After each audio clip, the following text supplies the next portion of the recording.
मुश्किल है साहब, बहुत पुलिस है, आपको औरंगाबाद से निकलने ही नहीं देते। मैं अल्हम्दुलिल्लाह औरंगाबाद छोड़ दिया, बोले अहमदनगर बहुत पुलिस लगाए, बस वहां से पलट के आना पड़ेगा। मैं अहमदनगर से भी निकल गया, बोले पूना तक तो पहुंच ही नहीं सकते हैं, मैं पूना भी निकल गया। एक जगह पे रुकाए और मुझे कहे कि साहब अब इसके आगे नहीं, इसके आगे नहीं जा सकते। मैं बोला साहब मैं इमीडिएट वापस जाता हूं, क्योंकि अगर आप मुझे सड़क से नहीं आने देना चाहते हैं, मैं अपने गाड़ियां रखूंगा और पूरे महाराष्ट्र की आवाम से कहूंगा कि ट्रेनों के ऊपर चढ़ जा, देखते हैं कौन कैसा रुकता है करके। वो अधिकारी ने बोला नहीं रुको साहब, किससे तो भी बात किया और बोला जाओ साहब।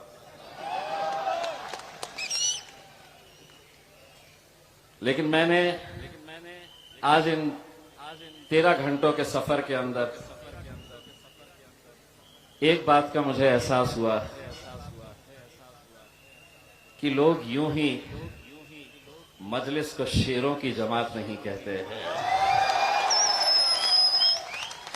कुछ तो है कि इतनी ताकत लगा दी गई। और मैं एक साफ शब्दों के अंदर ये कहना चाहता हूं,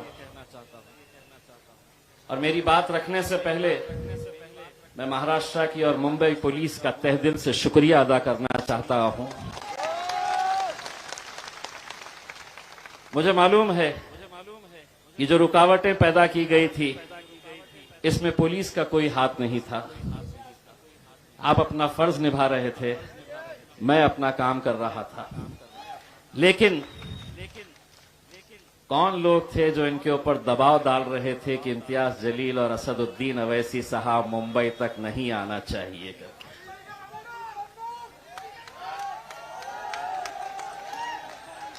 आपको मैं ये बताऊं कि ये जब प्रोग्राम हमने लेने का तय किया था तो हमने लोगों से ये बताया कि ये हमारी सियासी जमात का कोई कार्यक्रम नहीं है, कोई प्रोग्राम नहीं है। हमने तमाम कांग्रेस के, राष्ट्रवादी कांग्रेस के, समाजवादी पार्टी के, और अब तो शिवसेना भी मुसलमानों की बात करती है, उनके भी नेताओं को हमने कहा कि एक मर्तबा हम लोग क्या अपने कौम के साथ हो रहे नाइंसाफियों के लिए हम एक प्लेटफॉर्म के ऊपर नहीं आ सकते? क्या हमें उन मराठा भाइयों से सीखना नहीं चाहिए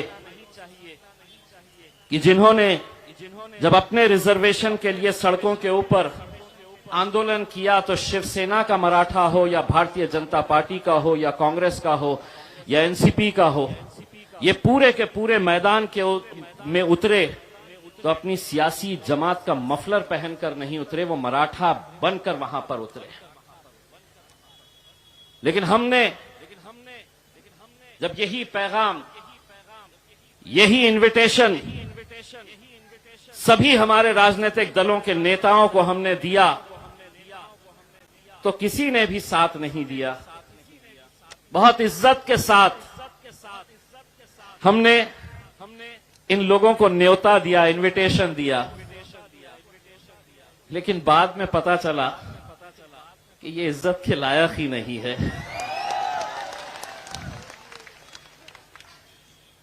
लोगों ने कहा कि क्या कर लेंगे, आप रिजर्वेशन का तो इतना पुराना मामला है, वक्फ की जमीनें अब कहां बची है, आप क्यों इतनी मेहनत कर रहे हैं, क्यों जा रहे हैं? इलेक्शन के वक्त एक बात कही थी, दोबारा ये बात दोहरा रहा हूं, मंजिल मिले ना मिले ये मुकद्दर की बात है, हम कोशिश भी ना करें ये गलत बात है। हम कोशिश करेंगे, पूरी ईमानदारी के साथ कोशिश करेंगे, और जब ईमानदारी के साथ कोशिश करते हैं तो उसका नतीजे कैसे होते हैं, अल्हम्दुलिल्लाह वही एक नतीजा आपके सामने आज आपका बेटा, आपका भाई खड़ा हुआ है। हमने ईमानदारी के साथ मेहनत की। इसीलिए जब लोगों ने मुझसे, पत्रकारों ने कहा कि आप भाषण में असद साहब क्या बोलने वाले हैं, आप क्या बोलने वाले हैं, तो अब हम सिर्फ भाषण करने के लिए नहीं आए हैं। ये जो स्क्रीन लगाए हैं ना, 2 स्क्रीन लगाए हैं, इनको आज उधेड़ने भी वाले हैं और स्क्रीन के जरिए दिखाने वाले हैं कि किस तरह से इस कौम का खेल खेला जाता है। उनकी ही जबानी दिखाने वाले हैं कि इस कौम को किस तरह से एक खिलौना बनाकर रखा गया है, एक रबर स्टैंप की तरह रखा गया है। इलेक्शन आया, आ जाओ फिर अपनी गलियों के अंदर मुसलमानों से वोट मांगने के लिए आ जाओ, सपने दिखाओ कि हम ये दे देंगे, हम वो दे देंगे। इलेक्शन आया, जीत गए, खत्म हो गई बात, हमारा जिक्र भी नहीं होता है। लोगों ने कहा यही वक्त आपने क्यों चुने। एक पत्रकार साहब ने मुझसे कहा कि आप इस पर राजनीति नहीं कर रहे। मैंने कहा 100% नहीं, 200% राजनीति कर रहे हैं हम। और यही वक्त क्यों कर रहे हैं कि पूरे महाराष्ट्र के अंदर नगर परिषद के चुनाव है, दोबारा हमारी चौखटों के ऊपर यही लोग आने वाले हैं। आज जो लोग औरंगाबाद से या पूरे महाराष्ट्र के कोने कोने से आए हैं, हमने किसी को गाड़ी नहीं दी, किसी की गाड़ी के अंदर पेट्रोल नहीं भरा, किसी को पैसा नहीं दिया, लेकिन उसके बावजूद भी इतनी तादाद के अंदर अगर नौजवान बुजुर्ग निकल कर आए तो कहीं ना कहीं उन्हें यह एहसास हो रहा था कि हम जिस मुद्दे को लेकर आगे बढ़ रहे हैं, हमारे आने वाले मुस्तकबिल से यह ताल्लुक रखता है। कहां है वो 93,000 एकड़ जमीन महाराष्ट्र की, 93,000 एकड़ जमीन कहां है वो?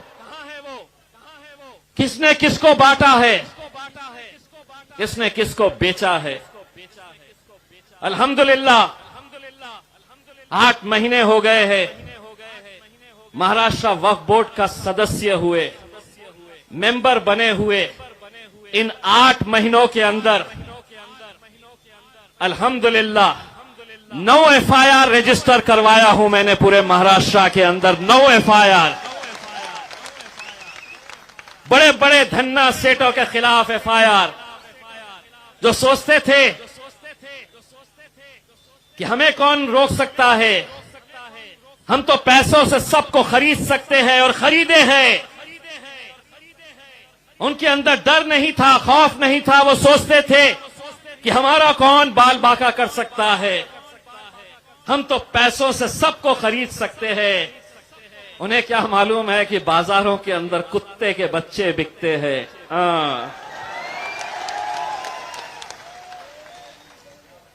बाजार में खरीद सकते हैं, बाजार में क्या नहीं खरीद सकते? एक है स्टेज पे, ओरिजिनल एक ही है, बाकी हम छोटे छोटे हैं। असद भाई को देख के अल्हम्दुलिल्लाह, पहले पार्लियामेंट के अंदर भारतीय जनता पार्टी वाले सोचते थे ये अकेले है, इतना बोलते, और अब ये भी आ गया, अरे बाबा बाबा बाबा ये तो बहुत ही बोलता है बोले।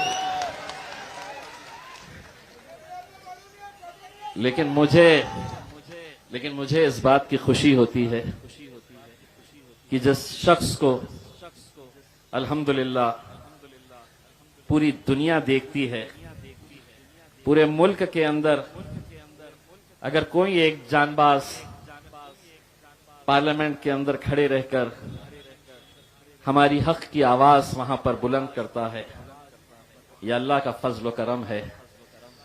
उसी मेरे कायद के बाजू जाकर बैठने का शर्फ मुझे हासिल हुआ है आप लोगों की दुआओं की वजह से।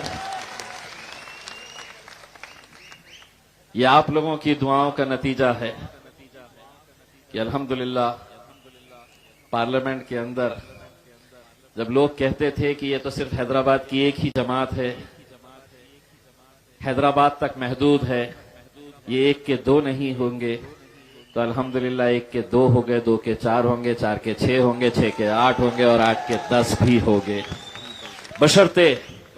बशर्ते हमें जिस नेक नियति के साथ, जिस एकजहीती के साथ काम करने की जरूरत है, अगर उस तरह अगर काम करे, मैं तो मुंबई के नौजवानों के अंदर जो जज्बा और जो जोश देखता हूं, कभी कभी असद साहब को ये दिल बोलना चाहता है कि असद साहब मुंबई मेरे हवाले कर दीजिएगा, देखिए मुंबई की कैसे काया पलट कर देता हूं।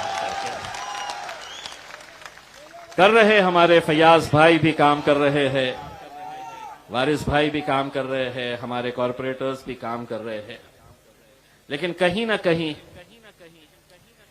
हमको आज ये देखना होगा कि हम सिर्फ ओहदा लेंगे। महाराष्ट्र के कोने कोने से हमने कहा था कि आपको आना है, कुछ लोगों ने बहाने बनाए। मैंने जब मीटिंग लिया तो एक ने कहा मैं 40 गाड़ी लेकर आ रहा हूं, आखिर में लाया 4। एक ने कहा 20 गाड़ियों का तो नंबर लिख लो साहब, लाया 3।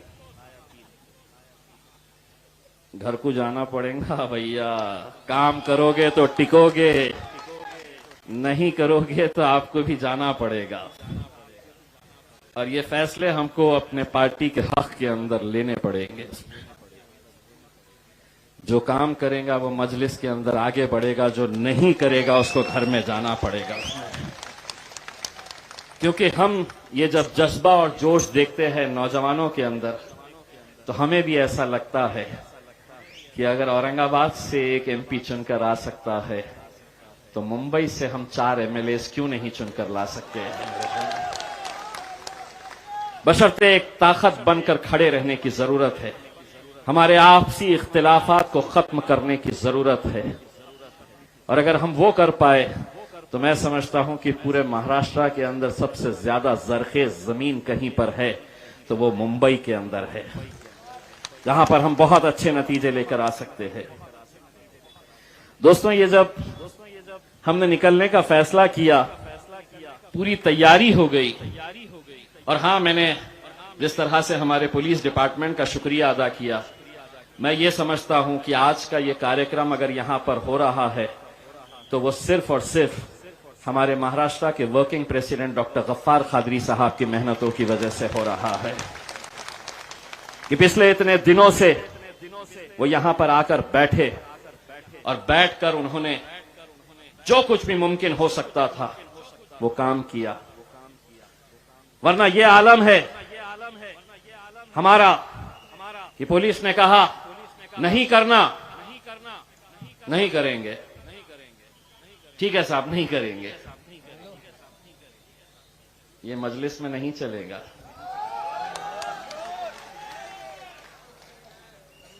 ये मजलिस में कतई नहीं चलेगा। इसीलिए जब अलग अलग जगह के ऊपर हमको रोका जा रहा था तो मुझे मालूम था कि पुलिस को तो बेचारे सामने कर रहे हैं,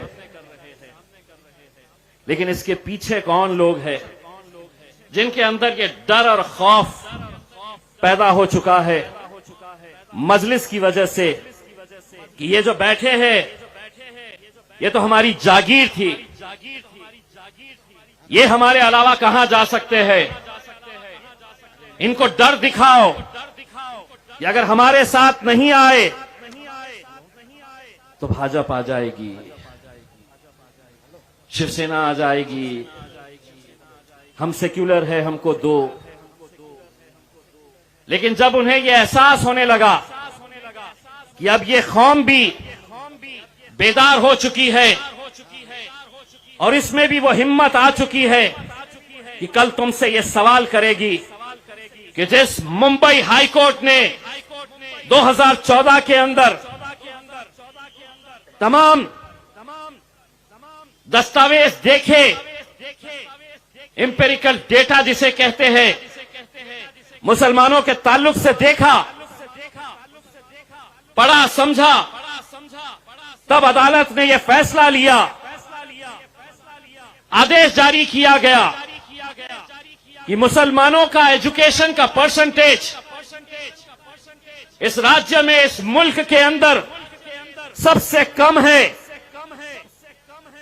क्या वजह है कि आज हमारे बच्चे अगर अच्छी तालीम हासिल करना चाहते हैं तो क्या वजह है कि अदालत का फैसला आने के बावजूद भी ये सरकार, ये हुकूमत हमें ये रिजर्वेशन क्यों नहीं दे रही है?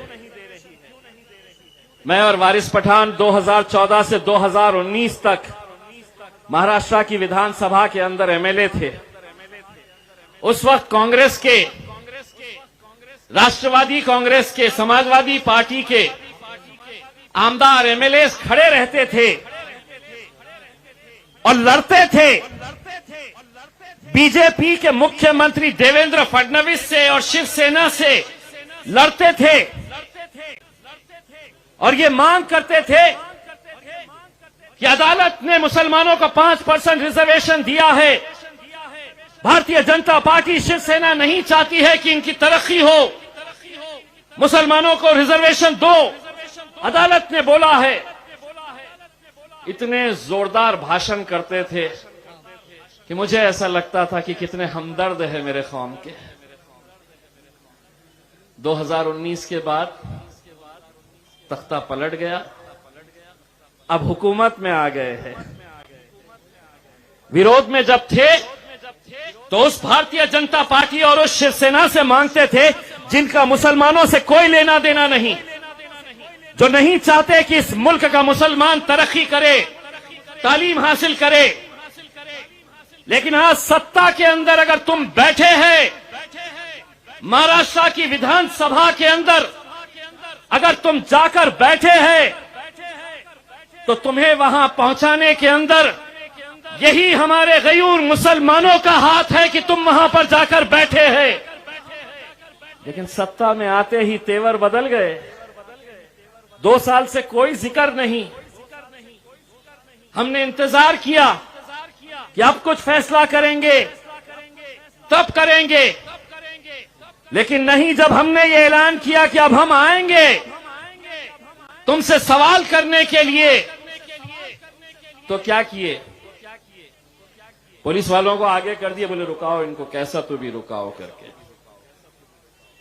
तो मैंने उनको बोला सरकार हमसे डरती है, इसीलिए सरकार हमसे डरती है, इसीलिए पुलिस को आगे। लेकिन यकीन मानिए आप अपना काम कर रहे थे। हमें मालूम है कि कौन कौन लोग इसके अंदर खेल खेल रहे थे कि हम आना नहीं करके कैसी कैसी साजिशें रची जा रही थी। मैं वो तमाम नौजवान जो महाराष्ट्र के कोने कोने से आए, मैं उनका तहे दिल से शुक्रिया अदा करना चाहता हूं कि आज अगर हम यहां तक पहुंचे तो सिर्फ इसलिए कि मैं अकेला नहीं था। जब मुझे रोकते थे तो वो देखते थे कि मेरे पीछे अल्हम्दुलिल्लाह कितनी बड़ी तादाद और कितनी बड़ी ताकत खड़ी हुई है। हद तो ये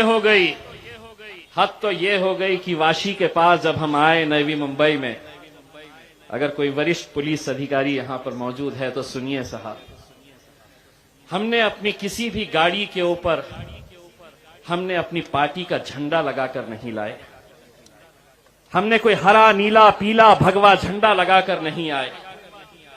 हमने हमारे इस मुल्क के तिरंगे को हमारे गाड़ियों के ऊपर लगाकर हमने तिरंगा रैली बोलकर लेकर आए। उस तिरंगे का जिसकी हम इज्जत करते हैं, जिसके ऊपर हमें गर्व है, फख्र है।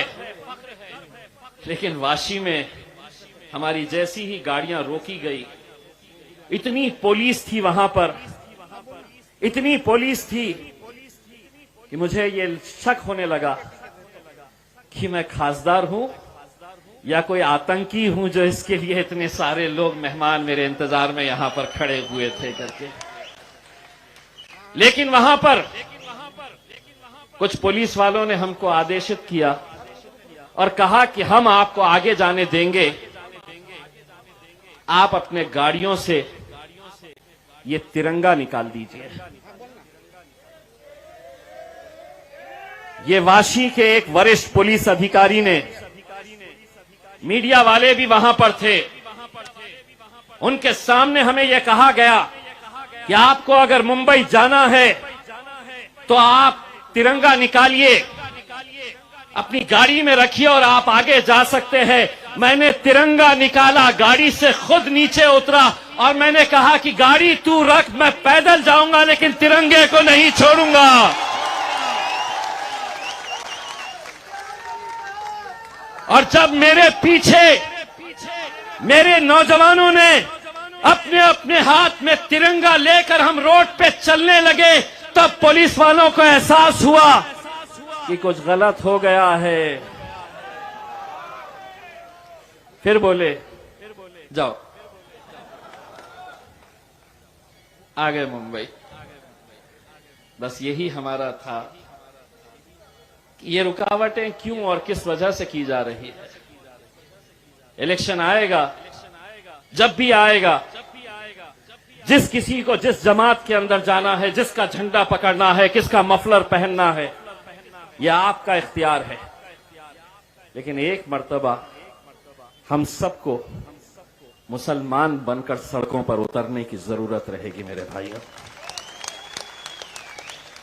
और जब तक हम ये नहीं करेंगे, लोग कहेंगे कि क्या होगा 5% रिजर्वेशन से।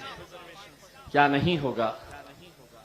93,000 एकड़ जमीन अगर वक्फ की अगर हम मुसलमानों को वापस मिल जाती है तो महाराष्ट्र के देवेंद्र फडणवीस साहब, महाराष्ट्र के उद्धव ठाकरे साहब, शरद पवार साहब, कांग्रेस के नेता, मैं आपको ये जबान देकर जाना चाहता हूं कि तुम वो 93,000 एकड़ वक्फ की जमीन हमको लौटाओ जो हर साल मुसलमानों को 300-400 करोड़ रुपए का माइनॉरिटी बजट देते हैं।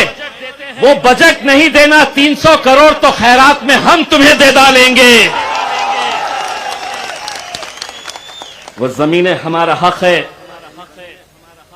और इसके लिए एक मूवमेंट चलाने की जरूरत है। आज छोटी सी एक झांकी दिखाए, थोड़े परेशान हो गए। फयाज भाई, महाराष्ट्र विधानसभा का अधिवेशन आने वाला है। अब एक धरना जो है, जब इनका अधिवेशन रहेगा, जब ये अंदर बैठेंगे तो इनकी बजाने के लिए हम लोग बाहर खड़े रहेंगे। बहुत डरते हैं ये जब अंदर बैठते हैं और उनको पता चलता है कि आ गए ये टोपी वाले, दाढ़ी वाले, ये कौम निकल कर आ गई है, अपनी वाट लगने वाली है। हम सिर्फ इतना कहना चाहते हैं कि ये लोगों ने आप लोगों के साथ कैसा खिलवाड़ किया है। अगर मैं अपनी जबानी अगर कहूंगा तो शायद आप लोगों को यकीन नहीं होगा। अगर मैं कहूंगा कि आप लोगों को कैसा बेवकूफ बनाया गया था, मैं अपनी जबानी कहूंगा कि किस नेता ने, चाहे वो नवाब मलिक साहब हो, आरिफ नसीम खान साहब हो, अबू आसिम साहब हो,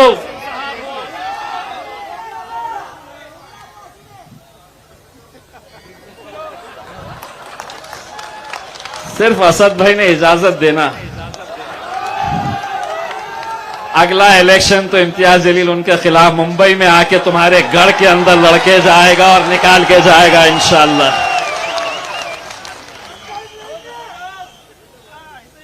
हमारी वजह से वहां गए और बोले कौन अवैसी?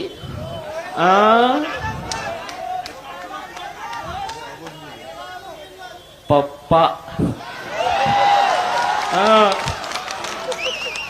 भूल गए। लेकिन मैं यहां जाने से पहले सरकार को यह बताना चाहता हूं कि ये मुद्दे, देखिए इस मुल्क के अंदर मुसलमान माइनॉरिटी के अंदर सबसे बड़ी मेजॉरिटी है। अगर ये मुल्क को तरक्की करना है तो मुसलमानों को पीछे छोड़कर ये मुल्क कभी तरक्की के रास्ते पर नहीं जा सकता है। अगर हमको इस मुल्क को आगे बढ़ाना है तो हमारे इन मुसलमान भाइयों की तरक्की के बारे में भी सोचना पड़ेगा, और ये सरकार की जिम्मेदारी है। सरकार में जो बैठे लोग हैं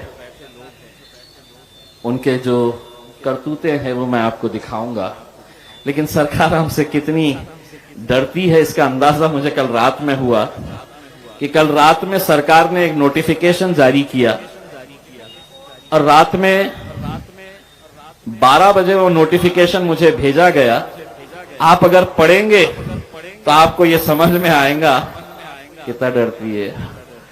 क्या लिखे है मालूम नोटिफिकेशन में? बोले मुंबई में ओमिक्रॉन है,